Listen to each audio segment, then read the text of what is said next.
Les dieux de la Grèce antique ne sont pas comme ceux des autres mythologies. Ils sont puissants, certes, mais aussi jaloux, cruels, amoureux, manipulateurs. Ils se comportent souvent comme des humains, mais avec des pouvoirs divins et des conséquences catastrophiques. Aujourd'hui, je vous emmène dans un voyage à travers 5 récits extraordinaires de la mythologie grecque, où chaque dieu cache une histoire aussi fascinante que troublante. Installez-vous confortablement. Voici les secrets des dieux de l'Olympe. Dans les premiers temps de l'humanité, les hommes vivaient dans l'obscurité, sans feu, sans savoir, à la merci de la nature. Mais un titan, Prométhée, eut pitié d'eux. Il défia l'ordre de Zeus et vola le feu sacré de l'Olympe pour l'offrir aux hommes. Ce feu, c'était bien plus qu'une flamme, c'était la connaissance, la création, le pouvoir de l'esprit. Zeus, humilié, entra dans une colère divine. Il punit Prométhée en l'enchaînant à une montagne où chaque jour, un aigle venait lui déchirer le foie. Et chaque nuit, le foie repoussait. Une souffrance éternelle pour un acte de compassion. Des siècles plus tard, c'est le héros Héraclès, Hercule, qui le libérera lors de ses exploits.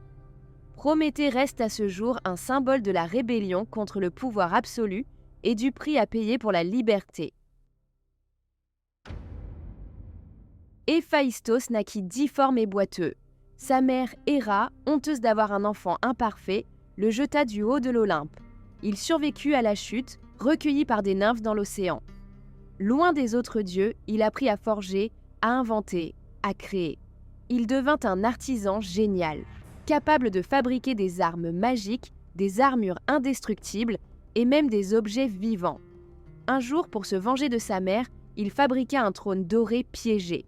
Quand Héra s'y assit, elle se retrouva clouée, incapable de se lever. Les dieux tentèrent de convaincre Héphaïstos de la libérer, mais il n'accepta qu'en échange d'un trône sur l'Olympe, et de la main d'Aphrodite, la déesse de la beauté. Il eut les deux, mais leur mariage fut malheureux. Aphrodite le trompa avec Arès, le dieu de la guerre. Héphaïstos, encore une fois trahi, retourna à sa forge, seul mais respecté. Un jour, les dieux organisèrent un somptueux banquet, mais ils oublièrent d'inviter Eris, la déesse de la discorde. Vexée, elle lança une pomme d'or au milieu de la table, portant l'inscription « À la plus belle ». 3 déesses disputèrent le titre, Héra, Athéna et Aphrodite.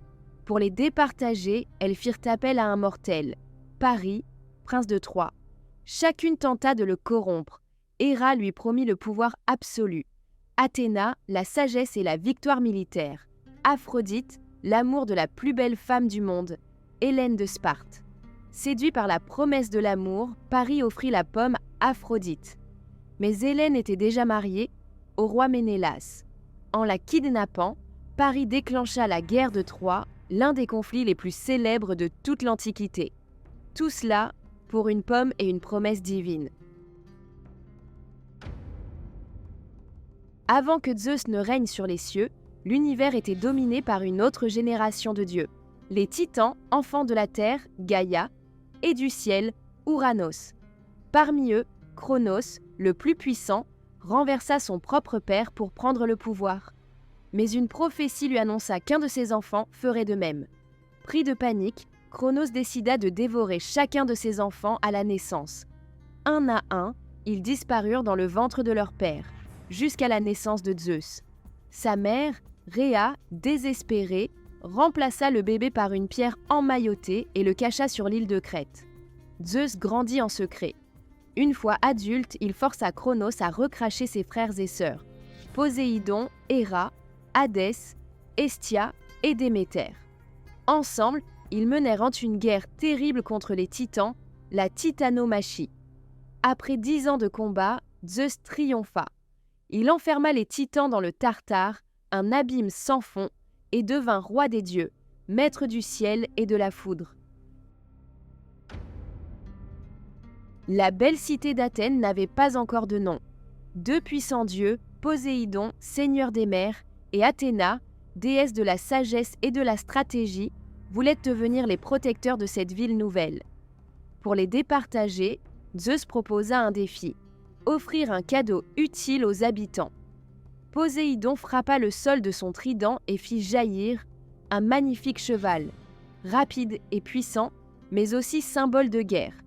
Athéna, elle, planta une graine d'olivier qui donna un arbre robuste, nourrissant et source d'huile. Les habitants choisirent le cadeau d'Athéna, l'arbre de vie, de paix et d'abondance. Poséidon, furieux, inonda une partie des terres en guise de vengeance, mais perdit la cité, qui fut baptisée Athènes en l'honneur de la déesse victorieuse. Les dieux grecs ont marqué l'imaginaire depuis des millénaires.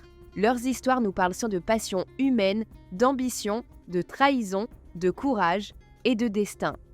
Ils sont les reflets de ce que nous sommes dans toute notre complexité. Alors, dites-moi en commentaire, laquelle de ces histoires vous a le plus marqué? Et si vous étiez un dieu grec, qui seriez-vous? N'oubliez pas de liker la vidéo, de vous abonner et d'activer la cloche pour d'autres récits mythologiques. À bientôt pour un nouveau voyage à travers les légendes anciennes.